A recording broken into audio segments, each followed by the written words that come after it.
So for our last question, so I didn't know about Ray Kurzweil, and Marie told me about him, and I went into a rabbit hole, but he's a futurist, and he's created kind of like this whole singularity movement.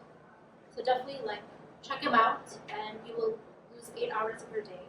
Or more. So the Ray Kurzweil has like predicted a lot of technologies that we use today, but not that this is going to happen or this is true. But what he said was the most important approach we can take to keep AI safe is to protect and improve our human governance and social institutions. So what's your take on that? For example, at UChicago, professors aren't allowed to use ChatGPT because then the model would learn through interaction, right? How that person thinks. Other universities have also placed similar policies to which don't use ChatGPT or other models because as you converse with the model, it's able to understand your thought process and then reverse the way you were able to come to a certain conclusion. And that's where efficient policies come into play, right? You want to preserve your human capital, your intelligence, by trying not to interact with the models in the first place. And that's a huge part of, maintaining that safety. But again, you also have to remember that an AI model can access the professor's papers, right? And it's going to learn from those papers and the like. So the argument of safety, in its very sense, if you read like the Singularities Near by Ray Kurzweil or any of his other research books, you'd find that yes, he argues that safety is essential, but in order to get closer to singularity, you have to probably forgo a lot of the safety measures that are in play. And that's ultimately one of the biggest problems with AI. Is it ethical? Is it safe?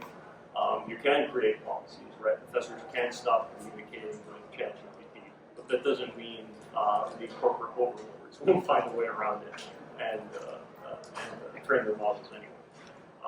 And as people begin to progress, not to get dystopian, but intelligent quotients would then decrease, right? And the only source of intelligence would be your AI model. So people would always reference that before they would their own minds in the first place.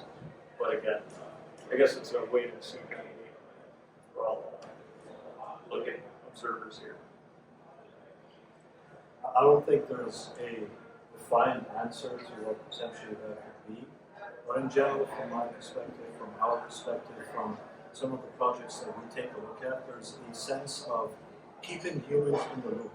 Agents could automate workflows, agents could execute transactions on your behalf, but at the end of the day, there has to be, or in order to maintain some elements of what's being talked about, the human in the loop that is constantly keeping agents in check and making sure the output and the inputs really just resonate with the requirements that a human might have and with their adoptions. So that's in general the way we do it. There's one thing to add to that. So if you're looking, like, let's throw AI aside for a second.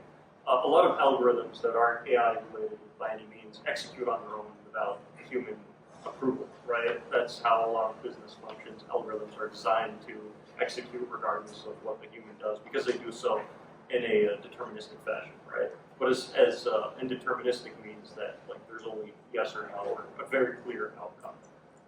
But as time progresses and AI grows in its usage, right, there's without question going to be decisions that AI agents are going to make, or AI in general, without human approval. And that's where the big question: how do you make that safe? And the question is, you probably can't, right? Because if the corporation relies on X number of AI agents because they're cheaper than using humans, then ultimately they're still going to go with the AI agents. They're going to execute whatever they were designed to execute and call it a day. So safety is a variable here. It also depends on the data that said AI is trained on. Is it good data? Is it bad data? Is it ethical data? Is it moral data? And who determines such? Is it the model? Is it the predefined parameters that are given to it? And then as it becomes more and more black box, then you can't even really tell which was the game of games. So,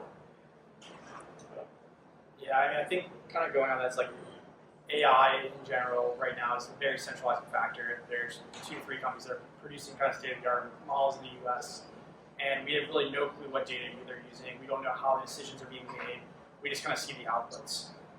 One area that I'm very excited about is like potentially having a truly open AI using decentralized training where different parties can come together, have ownership in underlying models, and create potentially outputs that can rival OpenAI. I don't think it's going to take, it's going to take a long time for that to happen, but there's some really exciting work with teams like Pluralis, Prime Intellect, Loose Research, to name a few that are actually attracting talent from some of these top research institutions, and then like kind of creating their own models because they see the value of having models that not only are open weight but open code, so that you really understand what you're being trained on, where the sources are from an ethical standpoint, and then also potentially having a token involved to do governance to say, hey, these are the features we want to have, these are the key different stakeholders that we want to propose, and just really allow like a basically more open permission system for.